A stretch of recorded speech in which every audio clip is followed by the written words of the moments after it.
آج 40 نووی کی جو حدیث ہم پڑھ رہے ہیں اس میں غصے کی ممانعت ہے، شدت کے ساتھ، تکرار کے ساتھ۔ اس کے لیے تمہیداً میں نے سورہ آل عمران کی 2 آیات آپ کو سنائی ہیں۔ وہاں ارشاد ہوتا ہے وَسَارِعُوا إِلَىٰ مَغْفِرَةٍ مِّن رَبِّكُمْ، اے مسلمانوں دوڑ لگا دو اور آگے سے آگے نکلنے کی کوشش کرو۔ مسارعت کے معنی ہوں گے تیز دوڑنے میں ایک دوسرے کے ساتھ مقابلہ کرتے ہوئے آگے نکلنے کی کوشش۔ سارعوا الی مغفرۃ من ربکم، اپنے رب کی مغفرت کی طرف دوڑو اور دوڑ میں مقابلہ کرو، ایک دوسرے سے آگے نکلنے کی کوشش کرو۔ وجنت، اور اس جنت کی طرف دوڑ لگاؤ، عرضها السماوات والارض، جس کا پھیلاؤ آسمانوں اور زمین جتنا ہے۔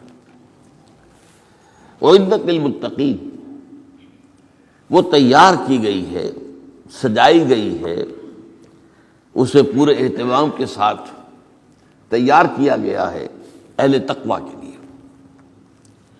ان اہل تقویٰ کے کچھ اوصاف کیا ہیں؟ الذین ينفقون فی السراء والضراء، وہ لوگ کہ جو خرچ کرتے ہیں، مراد ہے اللہ کی راہ میں، اور اللہ کی راہ میں خرچ کرنے کی 2 مدیں ہیں۔ اللہ کی رضا کے لیے اس کے بندوں میں سے جو محتاج ہوں، جن کو کوئی ضرورت لاحق ہو، ان کی مدد کرنا، یتیم ہوں، بیوائیں ہوں، مسکین ہوں، کوئی قرض تلے دب گئے ہوں، وہ سب کے سب اس میں آ جائیں گے۔ لہذا دوسری مد کیا ہے؟ وہ ہے اللہ کے دین کے لیے خرچ کرنا، دین کی تعلیم و تعلم کا کوئی نظام بنانا، پھر یہ کہ دین کو دوسروں تک پہنچانا، اس کے لیے سارے ذرائع جو بھی کسی زمانے میں ابلاغ کے موجود ہوں ان سب کو استعمال کرنا، اس کے لیے خرچ درکار ہے۔ بہرحال میں اس عرض کر رہا تھا کہ یہ 2 مدیں ہیں خرچ کرنے کی۔ الذین ينفقون فی السراء والضراء، مسرت کی حالت میں آدمی کے پاس کافی ہے، غنی ہے، تب خرچ کر رہا ہے تو ظاہر بات ہے اس حالت میں طبیعت پر اتنا بوجھ نہیں ہوتا خرچ کرنے میں، لیکن خود تنگی محسوس کر رہا ہو پھر خرچ کرے، یہ گویا کہ اس سے اگلا ایک قدم ہے، ضراء ہے، تکلیف کے اندر بھی ہو تو خرچ کرے۔ والکاظمین الغیظ، اور وہ لوگ جو اپنے غصے کو پی جانے والے ہوں۔ والعافین عن الناس، اور غصہ ظاہر بات ہے آتا ہے کسی شخص کی کسی غلطی پر، کسی خطا پر، یا وہ اس نے آپ کے ساتھ کوئی زیادتی کی ہے، تبھی تو غصہ آئے گا نا۔ لہذا غصے کو تو پی جاؤ اور لوگوں کو معاف کرو۔ والعافین عن الناس، یہ 2 کام در حقیقت ایک ہی کام کے 2 رخ ہیں کہ غصہ آیا ہے تو اسے پی جاؤ، اور جس شخص نے بھی تم پر زیادتی کی ہے، تمہارے خیال میں زیادتی کی ہے، ہو سکتا ہے وہ اپنی جگہ پر صحیح ہو، لیکن یہ کہ بہرحال تمہیں غصہ آیا ہے، اس غصے کو پی جاؤ اور اسے معاف کر دو۔ واللہ یحب المحسنین، اور ظاہر بات ہے کہ اللہ تعالیٰ کو تو ایسے محسنین ہی پسند ہے۔ اب یہاں بھی نوٹ کر لیجئے وہی درجہ احسان جو ہم پڑھ چکے ہیں بڑی تفصیل سے، حدیث جبرائیل کے حوالے سے گفتگو شروع ہوئی تھی، بعد میں پھر بھی مختلف مواقع پر گفتگو آتی رہی ہے، اور اگلی حدیث میں پھر آ رہی ہے۔ احسان کسے کہتے ہیں؟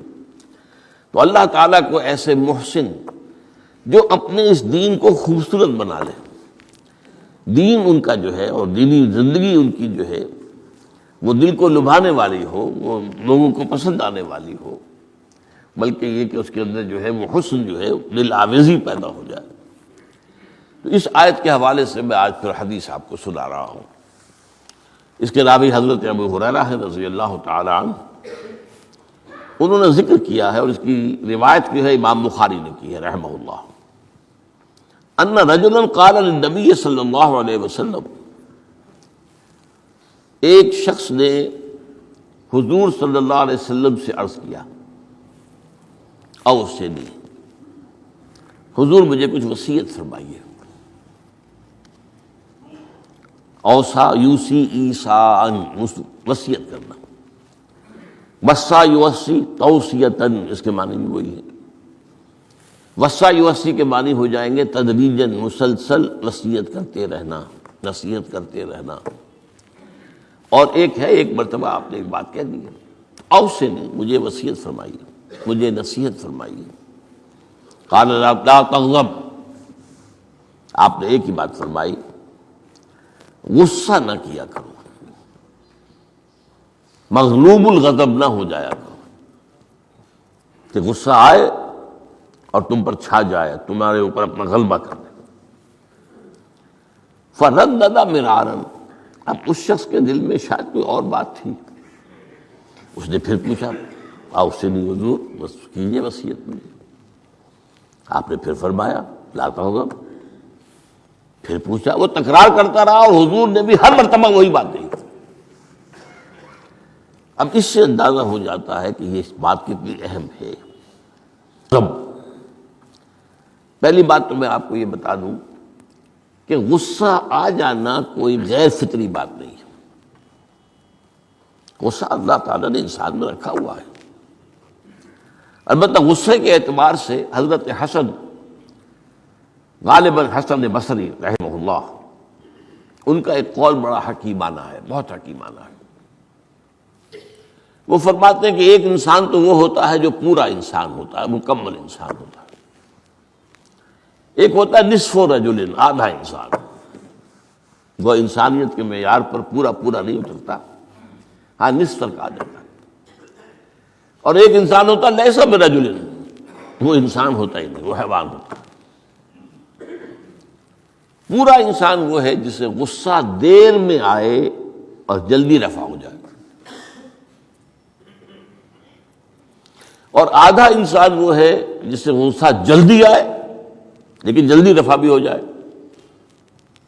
یا دیر میں آئے تو دیر میں رفع ہو، یہ دونوں برابر ہو جائیں گے۔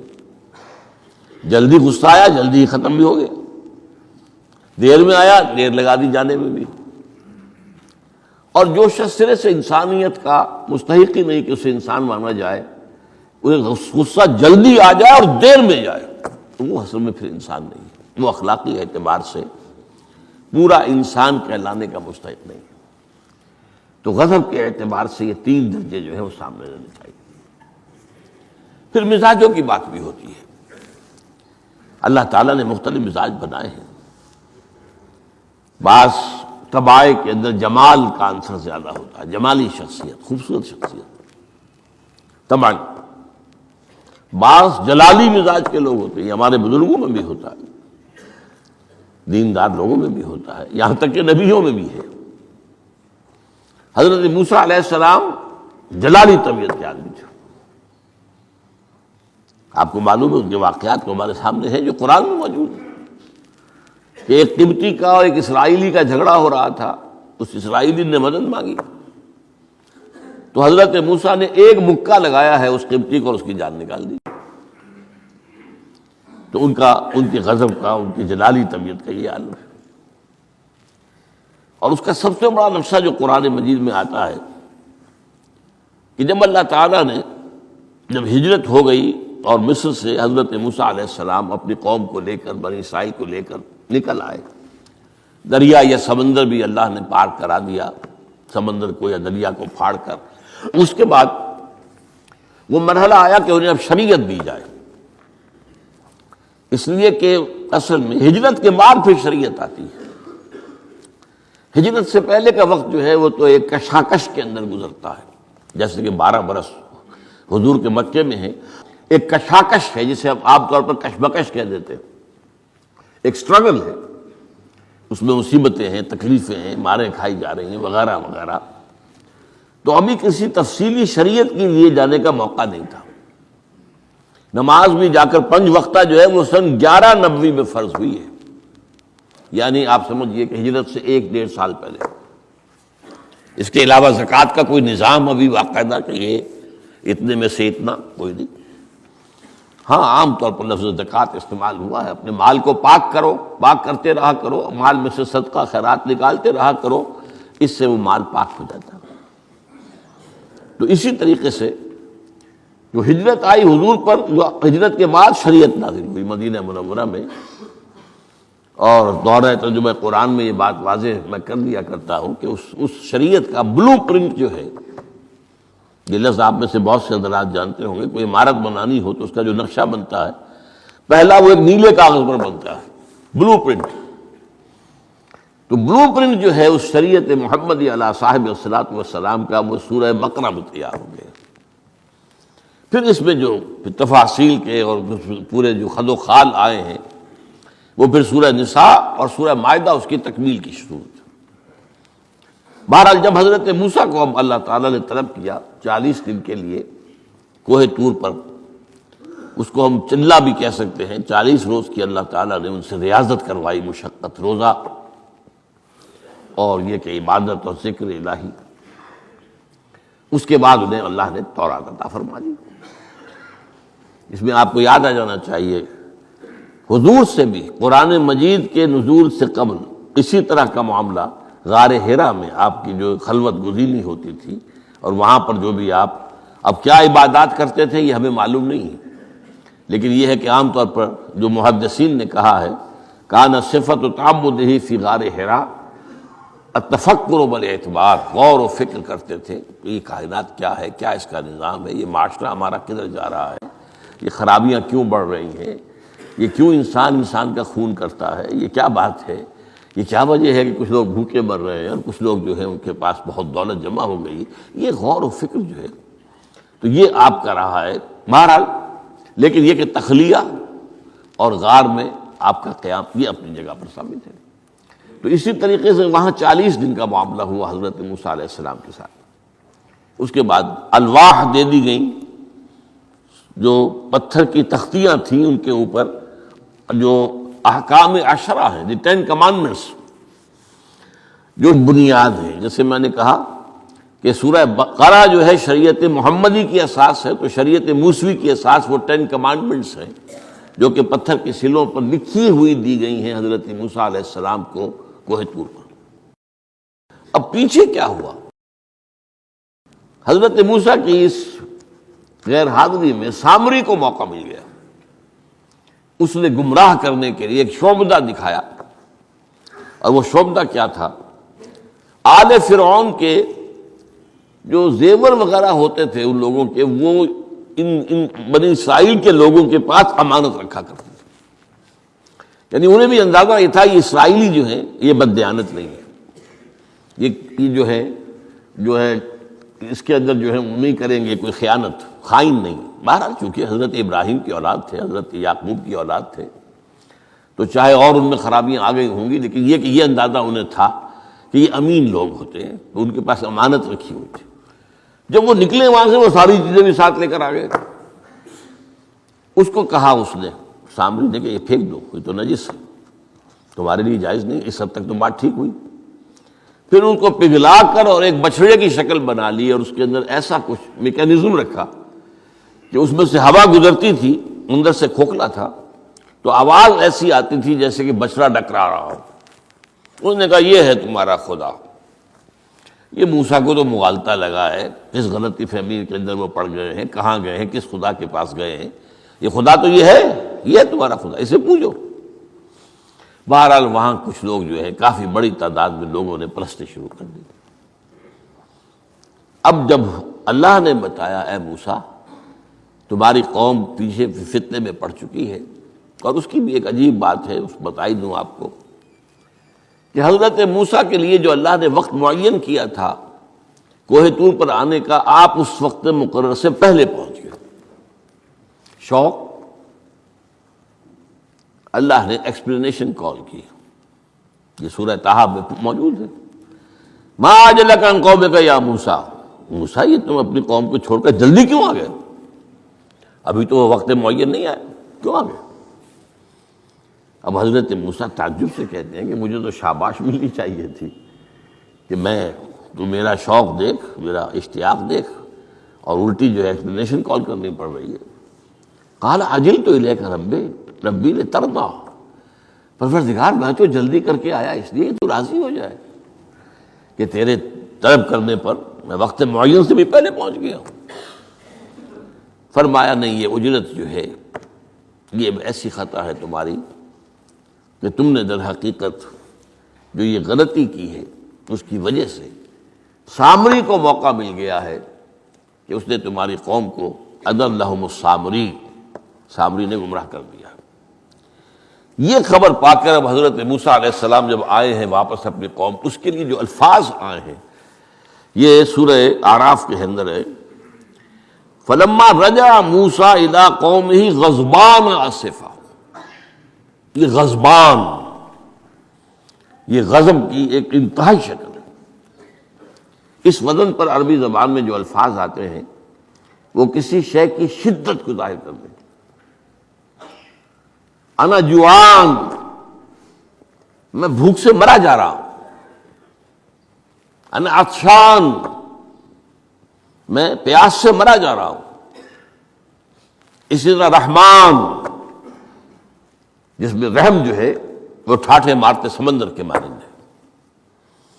تو اس وزن پر جو الفاظ آتے ہیں اسی وجہ سے غضبان، تو میں کہہ رہا تھا یہ ہے جلالی طبیعت حضرت موسیٰ علیہ السلام کی، کہ انہیں جب یہ اندازہ ہوا کہ میری قوم کے کچھ لوگ جو ہیں وہ اس طریقے سے گمراہ ہو گئے، مشرک ہو گئے، وہ شرک بھی جلی شرک، خفی شرک نہیں، باقاعدہ ایک پرستش جو ہے ہو رہی ہے ایک بشرے کی، اسے خدا مانا جا رہا ہے۔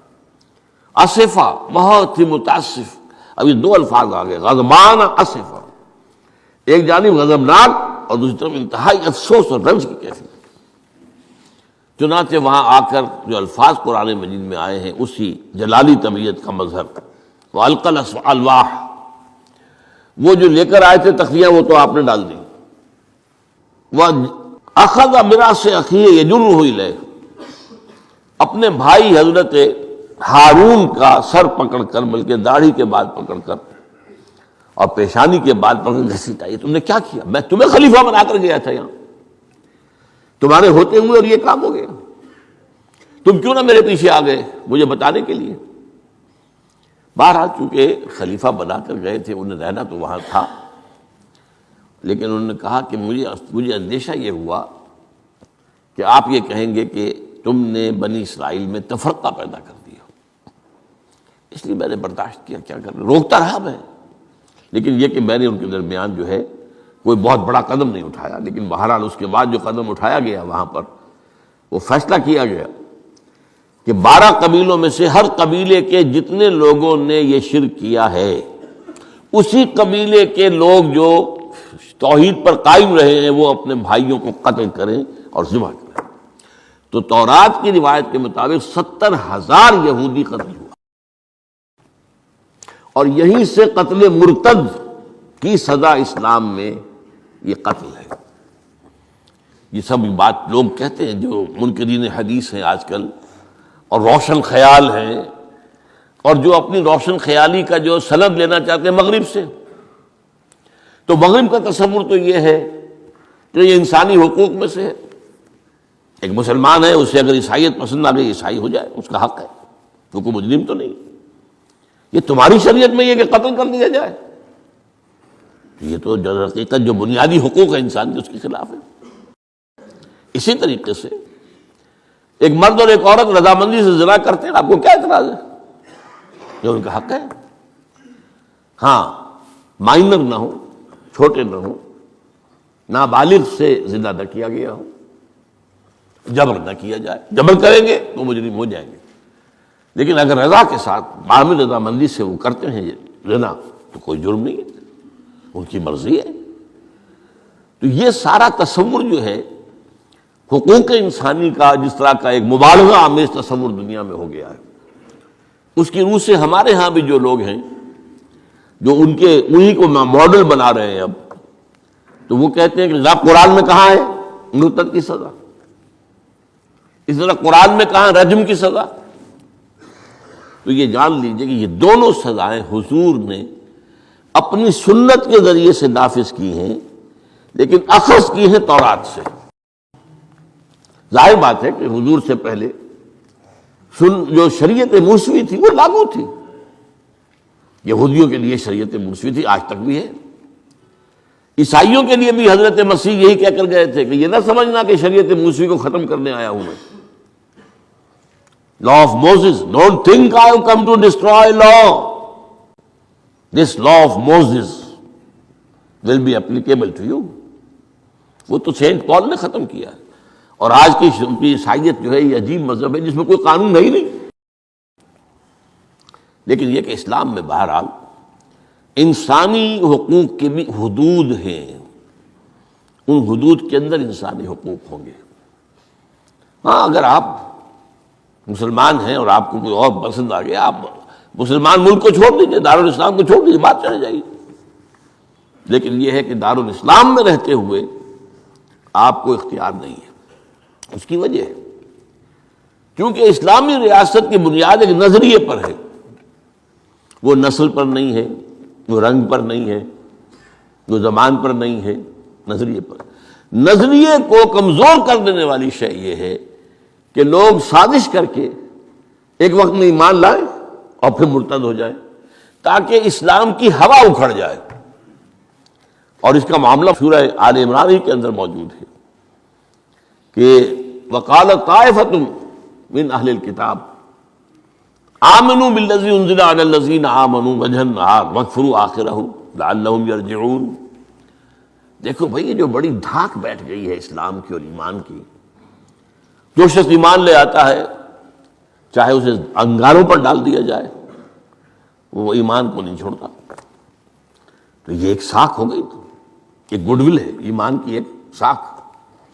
جو چاہو کر لو، اس کو قتل کر دیا. ابو جہل نے حضرت سمیہ اور حضرت یاسر رضی اللہ تعالیٰ عنہما دونوں کو قتل کر دیا. انہوں نے کلمہ کفر زبان سے نکالنا پسند نہیں کیا، حالانکہ اجازت ہے جان بچانے کے لیے. ایمان دل میں قائم رہے، زبان سے کلمہ کفر کہہ دیا جائے صرف جان بچانے کے لیے جائز ہے، اجازت ہے. چنانچہ حضرت سمیہ اور حضرت یاسر کے بیٹے عمار نے جان بچانے کے لیے کلمہ کفر کہا اور پھر ان پر شدید پشیمانی طاری ہوئی. لیکن حضور نے انہیں اطمینان دلایا کہ نہیں، اس کی بھی اجازت ہے. باقی جو مقام تمہارے والدین نے حاصل کیا وہ تو بہت مقام ہے، لیکن وہ عظیمت اپنی جگہ، یہ رخصت بھی اپنی جگہ، دین کا ایک حصہ ہے. بہرحال سازش کیا کی؟ آمنوا بالذی انزل علی الذین آمنوا وجہ النہار. ایسے کرو کہ صبح کے وقت تو ایمان لے آؤ، اے لوگو، اے مسلمانوں، جو کتاب تم پر نازل ہوئی ہم بھی ایمان لاتے ہیں، ہم بھی مومن ہو گئے. دن بھر رہو. اب اس میں یہ اضافے میرے ہیں، ذرا حضور کے قریب رہو، صحبت قریب سے، تاکہ لوگ دیکھ لیں یہ دن بھر حضور کی صحبت میں رہے ہیں، قریب رہے ہیں. شام کو کافر ہو جاؤ، مرتد ہو جاؤ، یہ دیکھ لیا ہم نے، یہ تو دور کے ڈھول سہانے ہیں، ہم نے اندر جا کر دیکھ لیا، کوئی بات ہے ہی نہیں، کوئی خاص بات نہیں. اس سے کیا ہوگا؟ لعلہم یرجعون. کچھ نہ کچھ لوگ ضرور جو ہیں وہ متزلزل ہو جائیں گے. آخر سب لوگ تو برابر کے نہیں ہوتے، نہ ہر زن نست و نہ ہر مرد مرد. کمزور ایمان والے لوگ بھی تو تھے نا آخر، اور ان سے بھی نیچے منافقین بھی موجود تھے. لیکن کمزور ایمان والوں کے دل کے اندر بھی خدشہ پیدا ہوا ہوگا، وسوسہ اندازی کا شیطان کو موقع مل گیا کہ بھائی کوئی بات دیکھی ہوگی نا، انہوں نے بڑے بھلے لوگ تھے، بڑے اچھے لوگ تھے، بڑی نیک نیتی سے ایمان لائے تھے، اور حضور کی صحبت میں اور محفل کے اندر بڑے مؤدب ہو کر بیٹھے رہے تھے، بڑی توجہ سے انہوں نے حضور کا کلام سنا تھا. تو آخر کوئی بات تو ہوگی نا جو دیکھی ہے انہوں نے، تبھی تو وہ جو ہے وہ اسلام کو چھوڑ کر چلے گئے. اس فتنے کا سد باب کرنے کے لیے قانون بنا ہے، جو اسلام لائے دیکھ بھال کر لائے. اس لیے کہ ظاہر بات ہے کہ یہ تو اب ایک وادی، اس کے اندر قدم رکھنا ہے جس میں مشکلات بھی آئیں گی، تکالیف بھی آئیں گی. لیکن یہ کہ بہرحال اس سے رجوع کرنے کا پھر حق نہیں ہوگا. اسلام اگر چھوڑو گے تو قتل کیے جاؤ گے. یہ کنڈم کرنا اس کو شریعت اسلامی کے خلاف بغاوت ہے. قرآن میں نہیں ہے، لیکن از روئے قرآن تورات پر بھی لفظ قرآن کا اطلاق ہوتا ہے. چنانچہ مکے کے کفار اور مشرکین کا قول نقل ہوا ہے قالوا لن نؤمن بهذا القرآن والذی بین یدیہ، انہوں نے کہا نہ تو ہم اس قرآن پر ایمان لائیں گے جو محمد پیش کر رہے ہیں، اور نہ اس قرآن پر جو ان سے پہلے ہے۔ تو تورات کو بھی ایک معنی میں قرآن کا لفظ جو ہے اس کا اطلاق ہوتا ہے۔ تو حضور صلی اللہ علیہ وسلم نے یہ دو سزائیں جو ہیں، قتل مرتد اور رجم کی سزا بھی، ظاہر بات ہے قرآن میں نہیں ہے، ہم مانتے ہیں قرآن میں نہیں ہے، لیکن شریعت جو ہے وہ صرف قرآن پر مبنی نہیں ہے۔ بس یہ بات ایک اصول موٹی، شریعت کی دو بنیادیں مستحکم ہیں، مستقل بالذات ہیں، انڈیپینڈنٹ آف ایچ ادر،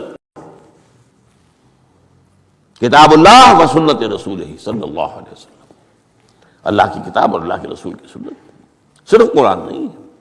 یہ اہل قرآن جو بھی کہلاتے ہوں، جن کو منکرین حدیث کہنا چاہیے، جو یہ قرآن مجید کو ہی سمجھتے ہیں کہ بس یہی بہت کافی ہے، اس کی پھر تعبیریں جو کرتے ہیں، ان میں سے دو آدمی بھی نماز پر متفق نہیں۔ نماز کتنی ہوں گی، نماز ہے بھی کہ نہیں، صلاۃ کے معنی نماز ہے بھی کہ نہیں، متفق نہیں، کیسے ہوں گے؟ تو سنت رسول سے معین ہوا ہے، صلو کما رأیتمونی اصلی، نماز پڑھو جیسے مجھے دیکھتے ہو میں نماز پڑھتا ہوں، سارا معاملہ تو اس سے ہے۔ تو بہرحال اس اعتبار سے یہ جو میں نے آپ کو حضرت موسیٰ علیہ السلام کا معاملہ بتایا، تو اس میں میں ایک بات قائم کرنا چاہتا ہوں آپ کے ذہن میں، کہ غضب کب آتا ہے انسان کو، غصہ کب آتا ہے؟ کسی نہ کسی حمیت پر زد پڑتی ہے تو غصہ آتا ہے، یا تو حمیت ذات ہے، آپ نے محسوس کیا میری ذات کے اوپر جو ہے حملہ کیا گیا ہے، میری شہرت پر، میری عزت پر، لہذا غصہ آئے، یا یہ کہ میرے خاندان پر کوئی حرف لایا گیا ہے، بے حرمتی کی گئی ہے، یا میری قوم اور وطن پر، اور یا اللہ کے دین پر، تو اس میں حمیت دینی پر غصہ آنا یہ ظاہر بات ہے کہ مستثنیٰ ہو جائے گا ان غصوں سے جو حمیت ذاتی پر آیا ہے، یا حمیت عائلی پر آیا ہے، یا حمیت قومی و وطنی پر آیا ہے۔ لیکن یہ کہ اللہ کے دین کے معاملے میں غضبناک ہو جانا، اس میں ظاہر بات ہے کہ فرق پڑ جائے گا بنیادی طور پر۔ تو حضرت موسیٰ کا غصہ جو آیا ہے وہ اس پر آیا ہے کہ میری قوم، یہ وہ لوگ جنہوں نے 9 جو ہے معجزے وہ تو مصر کے اندر رہتے ہوئے دیکھے، وَلَقَدْ آتَيْنَا مُوسَىٰ 9 آیات بینات، سورہ بنی اسرائیل میں ہے 9 معجزے، شروع میں 2 تھے، پھر آتے چلے گئے، اور پھر اتنے بڑے بڑے معجزے دیکھے۔ سب سے بڑا معجزہ سمندر کا پھٹ جانا، اور اسی سے رائے سینا کے اندر اس پڑاؤ جو ڈالا ہے کوہ طور پر، اس سے پہلے من و سلویٰ کا نزول ہوا ہوگا، ایک چٹان سے 12 جو ہے چشمے بھی پھوٹے ہیں، یہ سب کچھ دیکھا، تب حال یہ ہے اس کا۔ تو اس پر غصے کا آنا، غضبناک ہو جانا، یہ گویا کہ بالکل معقول ہے، قرین قیاس ہے۔ اس میں بھی ایک اور مثال ہے اللہ کے رسولوں میں سے، انہیں بھی حمیت دینی پر غضبناک ہوئے اور انہیں غصہ آیا شدید۔ وہ حضرت یونس علیہ السلام تھے، وَظَنُّونَ إِذْ ذَهَبَ مُغَاضِبًا وَظَنَّ أَن لَّن نَّقْدِرَ عَلَيْهِ۔ نینوا ایک شہر ہوتا تھا عراق کے شمال کے اندر، وہاں یہ بھیجے گئے تھے رسول بنا کر، انہوں نے دعوت دی، جو بھی تلقین، نصیحت، تبلیغ، حق ادا کر دیا، قوم ایمان نہیں لائی، کفر پر اڑی رہی۔ اس کے بعد یہ غضبناک ہو کر، اب یہ غضب جو ہے یہ دین کا غضب ہے، اپنی قوم کو چھوڑ کر چل دیے، لیکن یہاں ایک خطا ہو گئی ان سے۔ حضرت موسیٰ سے خطا کیا ہوئی تھی کہ وقت معین سے پہلے پہنچ گئے، فَإِنَّا قَدْ فَتَنَّا قَوْمَكَ مِن بَعْدِكَ، اس کی سزا مل گئی۔ یہاں غلطی کیا ہوئی کہ رسول جو قوم کی طرف بھیج دیا جائے، جس قوم کی طرف یا جس شہر کی طرف یا جس علاقے کی طرف، جب تک ایکسپریس پرمیشن اللہ کی نہ آ جائے، رسول جگہ چھوڑ کر نہیں جا سکتا۔ یہاں یہ ہے کہ وہ اتنے غضبناک ہو گئے کہ یہ بات جو ہے یہ ذہن کے سامنے نہ رہی اور آپ اپنی قوم سے ناراض ہو کر یہ بدبخت قوم جو ہے اب یہ تو ہلاک ہو کر ہی رہے گی تو یہ چھوڑ کر چلے گئے، یہ غلطی ہوئی۔ چنانچہ آپ کو یاد بھی آ گیا ہوگا کہ جب ہجرت مدینہ کی اجازت آ گئی ہے اللہ کی طرف سے عام صحابہ کے لیے، تو آپ نے کہہ دیا چلے جاؤ مدینے جاؤ، آپ خود نہیں گئے جب تک کہ ایکسپریس پرمیشن، واضح طور پر معین طور پر آپ کے لیے اجازت نہیں آ گئی، اس وقت تک آپ نے مکے سے سفر نہیں کیا۔ حضرت یہ واقعہ سیرت کا مشہور واقعہ ہے، حضرت ابوبکر صدیق رضی اللہ تعالیٰ عنہ نے 2 اونٹنیاں تیار کی تھی کہ لمبا سفر ہے اور تیز جانا ہوگا، ہم جب جائیں گے تو ظاہر بات ہے پیچھا کیا جائے گا، تعاقب ہوگا، تو اچھی فربا اونٹنیاں ہوں، تو انہیں خوب کھلا پلا کر تیار کیا تھا اور حضور کو بتایا نہیں تھا۔ اب منتظر تھے حضور کیا اجازت آ گئی؟ نہیں ابھی نہیں آئی۔ پھر پوچھا اجازت آئی؟ حضور نہیں آئی۔ اب حضرت عائشہ فرماتی ہیں اور نکاح میں آ چکی تھی حضور کے، لیکن تھی ظاہر بات ہے کہ 6 سال کی عمر میں نکاح ہو گیا تھا، 9 سال کی عمر میں وداعی ہوئی ہے بعد میں مدینے میں جا کے۔ تو ان کی روایت ہے کہ ہم نے دیکھا کہ دوپہر کے وقت حضور چلے آ رہے، تشریف لا رہے۔ اب یہ بات بڑی غیر معمولی تھی، عرب میں یہ جو وقت ہے قیلولے کا، ظہر اور عصر کے درمیان، اس میں بازار بھی بند ہو جاتے ہیں، آفیسز بند ہو جاتے ہیں، اور یہ کہ کسی کے گھر آنا جانا، اللہ یہ کہ آپ کو کھانے پر بلایا ہو دوپہر کے بعد دوسری ہے، ایک آنا جانا نہیں ہوتا، وزٹ نہیں ہوتی۔ تو بڑے حیران ہوئے ہم، تو حضور نے اپنا ذرا چہرہ وغیرہ چھپایا ہوا بھی ہے اپنے رومال میں، تشریف لائے اور آ کر کہا کہ میں اندر آنا چاہتا ہوں۔ حضرت ابو تشریف لائیے، یہ تو آپ کی اب ظاہر بات ہے حضرت عائشہ سے نکاح تو ہو چکا تھا، وہ تو اب محرم تھی، یہاں کوئی نامحرم نہیں ہے، آپ آئیے۔ آ کر آپ نے کہا کہ ابو بکر اجازت آ گئی ہے۔ اب حضرت ابو بکر کی خوشی کا ٹھکانہ نہیں تھا، دل میں سوچتے تھے کہ اب مجھے شاباش ملے گی۔ عرض کیا حضور میں نے 2 اونٹنیاں تیار کر رکھی ہیں، خوب کھلا پلا کر فرما کیا ہے، تیار کیا ہے۔ حضور نے تھوڑا سا توقف فرمایا، اچھا میں 1 اونٹنی میں استعمال کروں گا لیکن میں اس کی قیمت ادا کروں گا۔ حضرت ابوبکر رو پڑے کہ حضور کیا مجھ سے بھی مغایرت ہے؟ میں نے اپنے جان و مال میں سے کون سی چیز آپ سے بچا کر رکھی؟ سارا مال آپ پر خرچ کر چکا ہوں۔ آپ نے اشارہ کیا حضرت عائشہ کے بارے میں، تو ایک مرتبہ پوچھا ہے کہ وہ تو آپ کی بھتیجی ہے، کیسے آپ کے کا نکاح ہو؟ کہ وہ دینی معاملہ ہوتا ہے، تم میرے دینی بھائی ہو، یہ کوئی سلبی بھائی تو نہیں ہو۔ بس اتنا کہنے کی دیر تھی، بیٹی پیش کر دی۔ تو میں نے اپنی کون سی چیز کو آپ سے بچا کر رکھا؟ یہ ان کے الفاظ نہیں ہے، یہ میں ان کے جذبات کی تعبیر اپنے الفاظ میں کر رہا ہوں، لیکن یہ واقعہ میں آتا ہے کہ رو پڑے۔ تو بہرحال یہ جب تک ایکسپریس پرمیشن نہیں آتی اس وقت تک رسول نہیں جا سکتا۔ حضرت یونس چھوڑ کر چل دیے، وَظَنُّونِ الذَّهَبَ مُغَاضِبًا، مغاضب وہی غضبناک، تو اس کو اللہ تعالیٰ نے پکڑا، اس لیے کہ یہ غلطی ایسی تھی کہ جس کے اوپر پکڑ ہونی۔ یہ تو کار رسالت کے اندر جو اس کی شرائط ہیں ان میں سے ایک شرط کے اندر کمی ہوئی ہے، لہذا پھر وہ آپ کو معلوم ہے کہ وہ مچھلی کے پیٹ میں گئے اور وہاں انہوں نے جو ہے لا الہ الا انت سبحانک انی کنت من الظالمین، تو آپ نے جو بھی وہ استغفار کیا ہے اللہ سے، پھر اللہ نے معاف کیا۔ پھر اس مچھلی نے، ویل مچھلی کوئی ہوگی جو شط العرب میں معلوم ہوتا ہے، شط العرب میں اس نے نگلا ہے، اور شط العرب یہ دونوں دریا جو ہیں فرات اور دجلہ جب عراق کے جنوب میں آ کر ایک ہو جاتے ہیں تو وہ تو گویا کہ ایک بڑا سا چھوٹا سا سمندر بن جاتا ہے، اتنا بڑا وہ شط العرب کہلاتا ہے۔ اس سے ہو کر پھر گلف میں آئے، اور گلف سے ہو کر کہیں مکران کے ساحل پر آ کر اگلا ہے اللہ کے حکم سے اس مچھلی نے حضرت علیہ السلام کو۔ اس پر ایک تحقیقی مضمون میثاق میں ایک زمانے میں شائع ہوا تھا، میں اب اس وقت اس کی تفسیر میں نہیں جا سکتا، کہ اس علاقے میں حضرت یونس علیہ السلام کو اور پھر وہ اس کے ساحل پر پڑے رہے۔ تو معلوم ہوا کہ یہاں پر غضبناک ہو جانا اگرچہ تھا حمیت دینی کی وجہ سے، لیکن وہاں بھی جو بنیاد ہے دین کی اور جو اس کے جو شرائط ہیں ان میں سے کسی کو کراس کرنے کی اجازت نہیں ہے۔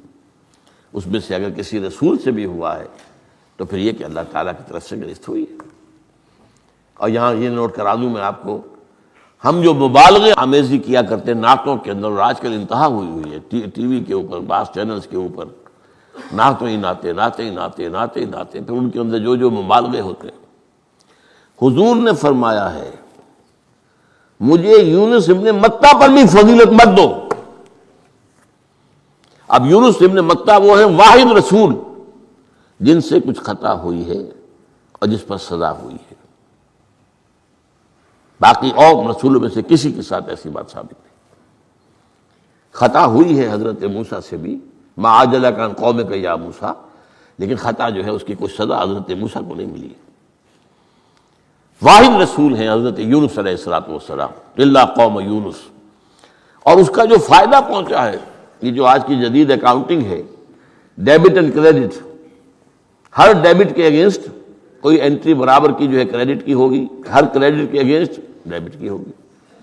یہ جو ڈیبٹ ہوا حضرت یونس کے خلاف، یہ کریڈٹ بن گیا قوم کے خلاف، قوم کے حق میں، کہ عذاب کے آثار شروع ہو گئے، جس کے بعد کہ کسی قوم کے لیے دروازہ بند ہو جاتا ہے توبہ کا۔ جیسا کسی فرد کے لیے جب موت کے آثار شروع ہو جائیں اب توبہ کا دروازہ بند ہے، تو جب وہ عذاب کے آثار شروع ہو گئے وہ قوم کو یاد آ گیا کہ یہ بات وہی ہو گئی جو یونس کہا کرتا تھا علیہ الصلوۃ والسلام۔ گھروں سے نکلے آئے، پوری قوم باہر آ گئی اور چیخ چیخ کر، رو رو کر، گر گرا کر اللہ سے معافیاں مانگی، دعائیں کی، تو اللہ نے ان پر سے عذاب ٹال دیا۔ تو سورہ یونس میں اس کو بیان کیا گیا ہے کہ عذاب الہی کے جب شروع ہو جائے آثار پھر وہ ٹل نہیں سکتا، الا قوم یونس۔ یہ صرف ایک ہی مرتبہ ہوا ہے، استثناء ہے واحد، حضرت یونس علیہ السلام کی قوم۔ اب آخری نقطہ میں آپ کو بتا رہا ہوں، اس حدیث میں ایک بات بڑی اہم ہے، یہ جو آپ نے فرمایا لا تغضب لا تغضب لا تغضب لا تغضب، ایک محسوس ایسا ہوتا ہے کہ یہ در حقیقت ہے شخصی تشخیص اور علاج۔ جو روحانی معالج ہوتے ہیں، ظاہر بات ہے کہ رسول یزکیہم، روحانی معالج سے تزکیہ کرتے ہیں۔ اسی طرح ہمارے ہاں صوفیہ جو ہیں، جنہوں نے اپنا تزکیہ کرایا ہوتا ہے کسی بزرگ سے، وہ پھر دوسروں کا تزکیہ کرتے ہیں۔ یہ ایک سلسلہ ہے جو چل رہا ہے۔ تو اس میں یہ ہے کہ اس تزکیے کے اندر پی پی کال، مطلب یہ نہیں کہ ایک ہی بات سب کو بتائی جا رہی ہے۔ ایسے بھی اذکار اور راز ہیں جو حضور نے سب کو بتائے۔ ہر نماز کے بعد بعض اذکار ہیں، اللہم اعنا علی ذکرک و شکرک و حسن عبادتک، ایک وہ ہے اللہ تعالیٰ کی حضور کی طرف سے کہ یہ پڑھا کرو، آپ پڑھا کرتے تھے، یہ سب کے لیے۔ لیکن ایک ہے پرسنل، اس لیے کہ اس روحانی معالج کا کے اندر یہ صلاحیت ہونی چاہیے کہ وہ اشخاص کے اندر جو ذاتی، اب کسی کے اندر کوئی مرض ہے، کسی میں کوئی مرض ہے، کسی کے اندر دولت کی محبت زیادہ ہے، کسی کے اندر غصہ جو ہے وہ بہت تیز ہے، کسی کے اوپر شہوت کا غلبہ بہت زیادہ ہے، تو وہ جو کال ہے وہ ہوگی پرسنل کال۔ یہ گویا کہ ایک پرسنل پرسکرپشن ہے اس شخص کے لیے کہ معلوم ہوتا ہے کہ اس کے اندر یہ غضب کا اور غصے کا معاملہ جو ہے وہ ضرورت سے زائد تھا، لہذا اسے حضور نے تکرار کے ساتھ اسی کا مشورہ دیا، اسی کی وصیت فرمائی۔ سبحانک اللہم و بحمدک لا الہ الا انت سبحانک انی کنت من الظالمین۔